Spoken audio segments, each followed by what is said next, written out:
Welcome to the deep dive. If you need a shortcut to being well-informed without getting buried in academic papers, this is the place. Today, we're tackling something really compelling. It's a strategic blueprint for large-scale change, but it's reverse-engineered from a foundational historical text. We're looking at a study that analyzes the Prophet Muhammad's biography, the Seerah, but not just as a religious text. It looks at it as a geopolitical and strategic manual for the conquest of Bayt al-Maqdis, or Jerusalem. That's exactly right. Our deep dive today is all about the work of Professor Abd al-Fattah el-Owaisi. He's the founder of the Global Cognitive Civilizational Project for Bayt al-Maqdis. And he's a pretty renowned figure, isn't he? Oh, absolutely. A professor of international relations, he's taught all over the world in Arab, British, Malaysian, and Turkish universities. And he's boiled down decades of this research into something he calls the Bayt al-Maqdis culture in Medina. And the central sort of shocking discovery here is the timeline. The strategy for this eventual conquest was laid out through three pillars. But the pillar that's most often ignored today, it was actually the longest and, well, the most crucial phase. Okay, let's unpack this immediately. That time distribution, that's the real hook here. We're talking about a strategy designed to literally change the geopolitical map. What are these three core pillars? So the professor's finding is that the comprehensive plan was structured around three main pillars, or you could call them stages of implementation. First, there was the knowledge-based preparation, or using the academic term, al-I'dad al-Marifi. Right. Second, political preparation. And third, military preparation. Knowledge, political, military. Got it. Now, here is the crucial insight that really defines this entire theory. The knowledge-based preparation wasn't just a side note. It was the foundational stage. It spanned the entire 23 years of the prophetic mission. The entire 23 years. The entire time. From Makkah to the very end in Medina. The political and military preparations, they were highly compressed.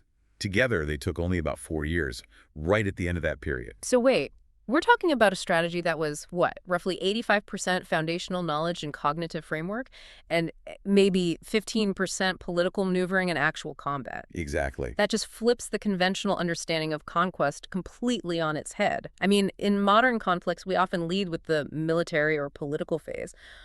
Why did this strategy prioritize the cognitive groundwork for so long? Well, the whole premise is that you can't liberate land if the minds of the people who will govern that land aren't first liberated, unified, and, deeply connected to the goal. The military part is just the final step. It's simply the final act of a long-running, successful cognitive play.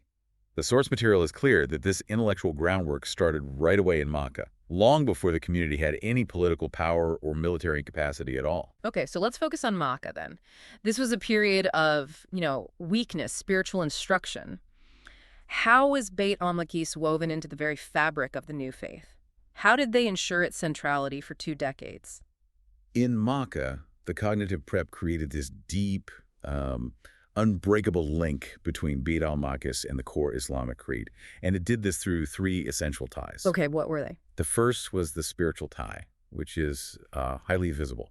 For 13 years in Makkah, and then another 16 or 17 months after the migration to Madinah, Muslims faced Al-Aqsa Mosque, the first Qibla, during their prayers. So for almost 14 and a half years. Almost 14 and a half years. Just think about that. It's a daily physical act of orientation that's subtly but so powerfully ingrained as spiritual priority for a territory far away. And that period lasted longer than the subsequent period facing Makkah. That's a genius piece of psychological framing. It establishes the spiritual importance of that land before you even have the ability to go there. What about the religious side? That was the second tie, the religious and cognitive tie. This came through the Meccan surahs, the chapters of the Quran. They linked the hearts of the companions to the Holy Land through the stories of earlier prophets. We're talking about figures like Yusuf, Maryam, Zachariah, Yahya. It made the region the shared history of all monotheism. And this is where the analysis gets really precise, right? It does. Professor el-Owaisi's research contends that a full 1/3 of the Quran's geography concerns the Holy Land. 1/3. That's an astonishing metric. I mean, does the source material explain how he got to that number? It feels very specific. It does. I mean, we don't have all the granular data in front of us, but the professor's work focuses on identifying every verse that references geographical locations, specific plants, animals, historical events tied directly to that region. It really demonstrates its centrality from the very beginning. And that brings us to the third tie, the political and international tie. Okay, so how did that work? This was established by linking the fate of this small community to the fate of the wider world.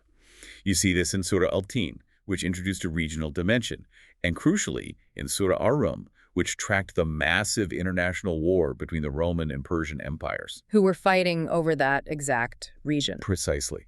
It told the early Muslims that their fate was completely intertwined with the global geopolitical stage. And this is where it all comes together. This entire cognitive grounding, built up over years in Makkah, it all culminated in the journey of al-Isra and al-Miraj, the night journey.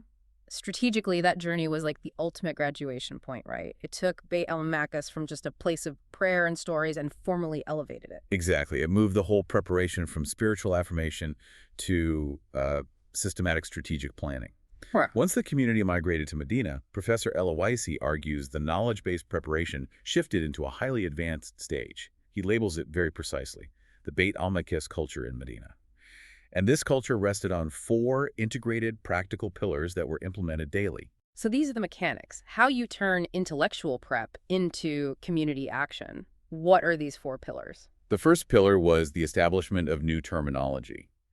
This meant creating the Quranic term, the Holy Land, and, even more critically, the prophetic term, Bayt al-Maqdis. It's like rebranding a massive global corporation. It is. If you control the name, you control the narrative. You control the whole concept. And if you use the enemy's term, you adopt their map. Exactly right. Yeah. The research stresses that the prophet was the first to widely use Bayt al-Maqdis over the Byzantine Roman name Ilia, and some successors later explicitly forbade using Elia. They argued Ilia suggested shifting administrative borders, whereas Bayt al-Maqdis implied fixed sacred boundaries, just like Makkah and Medina. So the term itself was an act of establishing sacred geography. It was. The second pillar was the dissemination of hope and good tidings, the Bisharat. This was the continuous communication that the conquest of Bayt al-Maqdis was guaranteed. But, and this is key, it was future-oriented. For example, the Prophet informed one of his companions, Shaddad ibn Aus, that Muslims would conquer Bayt al-Maqdis and that he and his son would become religious leaders there. So it wasn't a promise of immediate gratification. It was a generational commitment. It guaranteed the goal, but it demanded decades of effort. Precisely. There's a confirmed hadith from the Battle of Tabuk in 630 AD that confirmed the conquest would happen, but specifically after the Prophet's death. This future-proofing ensured the goal outlived the leader. It required institutional endurance. Okay, so that's 2, new terminology and future hope. The third pillar was making Bayt al-Maqdis a constant topic of dialogue. It couldn't just be for formal lessons. It became a water cooler conversation. The companions would discuss its excellence, compare it to other holy sites. They'd ask practical questions like those from Maimuna bin Sa'd and Abu Dhar about which mosque was first placed on earth. It was just part of the daily culture. And the final structural pillar, the most ritualized one. The fourth pillar was the consistent recitation of Surah Al-Isra and Surah Al-Kahf. The Prophet's own practice was to recite Surah Al-Isra every single night before sleeping and Surah Al-Kahf every Friday. So this wasn't just recommended reading. This was a mandatory, ritualized strategic briefing woven into the daily and weekly rhythm of life. Why these 2 specific chapters? What made them the textbook for victory? Surah Al-Isra is considered by many scholars, like Dr. Ahmad Nufal, as the constitution of victory. It's not just a beautiful text. It provides a comprehensive creedal, moral, and political system. It instills absolute certainty that victory is a divine promise, but that it's contingent on moral and spiritual fidelity. And Surah Al-Kahf. Surah Al-Kahf provides the historical and future context. It helps the community understand the laws of history through 4 profound stories. The people of the cave, the 2 gardens, Moses and Al-Khidr, and Du al-Qarnayn. These stories all deal with trials, confusion, and the eventual triumph of truth over what seemed like impossible odds. It prepares your mind for the long, winding path of historical struggle. That is an incredibly deep and structured approach. So what does this entire strategic deep dive mean for us, in the 21st century? Professor El-Awaisi argues that in modern times we've completely forgotten the central lesson here. Liberating the Muslim mind precedes liberating the land. This knowledge-based preparation el-Idad al-Marifi is the forgotten priority. That is the crucial modern indictment, yes. The professor stresses that any political or military action, no matter how well-intentioned or well-funded, it is built on a weak or insufficient or, colonized knowledge foundation, it is destined to fail. If you skip the organized, methodical cognitive groundwork, that 23-year phase, the next 4 years of action will just collapse. We see leaders today jumping straight to the political or military stages without that deep communal commitment. That makes perfect sense. If you don't have the foundation, the whole thing is built on sand. Now, Professor Aloisi hasn't just published this theory. He's been working for 3 decades to turn this historical blueprint into a modern, practical application. I understand he's actively working in Indonesia, Malaysia, Turkey, and Bangladesh, but why is Indonesia the main focus right now? Indonesia is definitely the main laboratory for implementing this Bayt al-Maqdis culture model. They're moving the theory into intensive, organized training. The key initiative is something called the Salahuddin camps.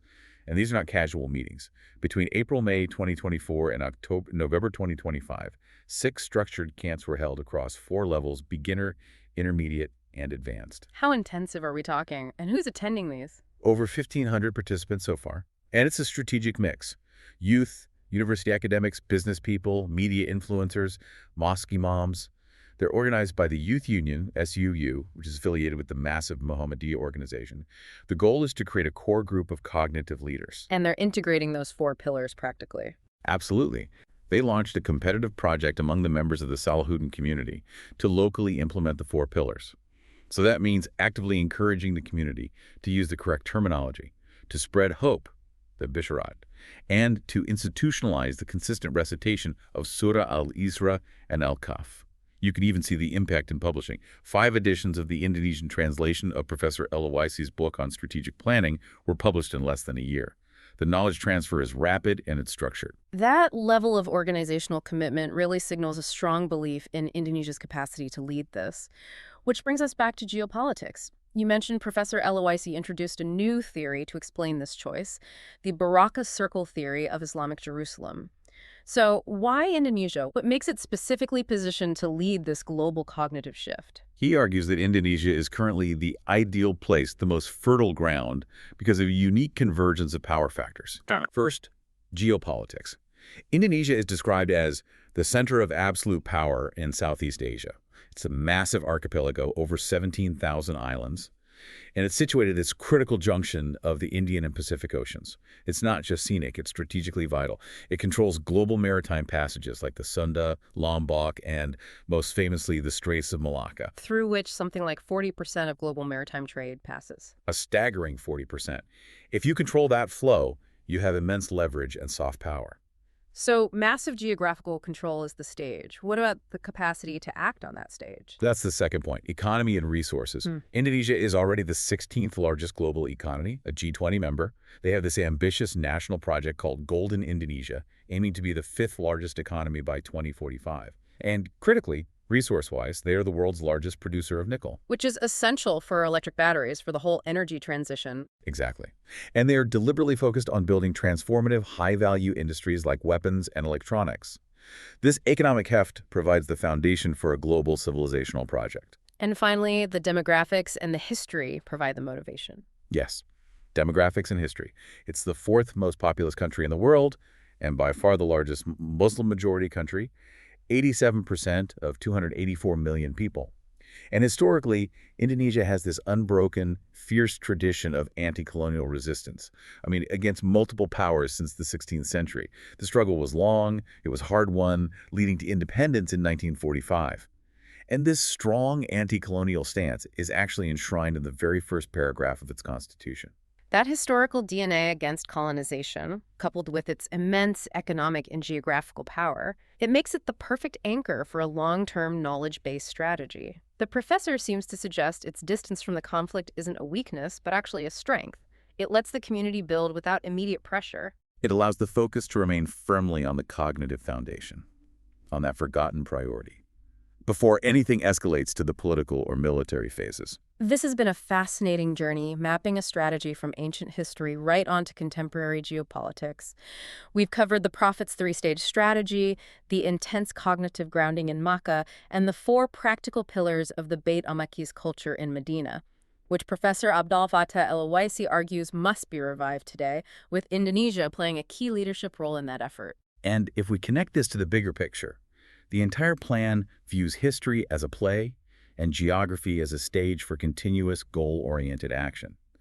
The biggest takeaway for you, the listener, is the professor's core argument. Neglecting the organized, methodical foundation of knowledge is not just inefficient, it guarantees failure. So if the liberation of the mind has to be the first step in any grand strategy, even one totally unrelated to this specific topic, what concrete cognitive steps can you take in your own sphere of influence right now to build that necessary foundation of shared knowledge and terminology? That's the long-term work that must come before any visible action. A truly thorough and challenging analysis. Thank you for guiding us through this material. My pleasure. That was the deep dive. We'll see you next time.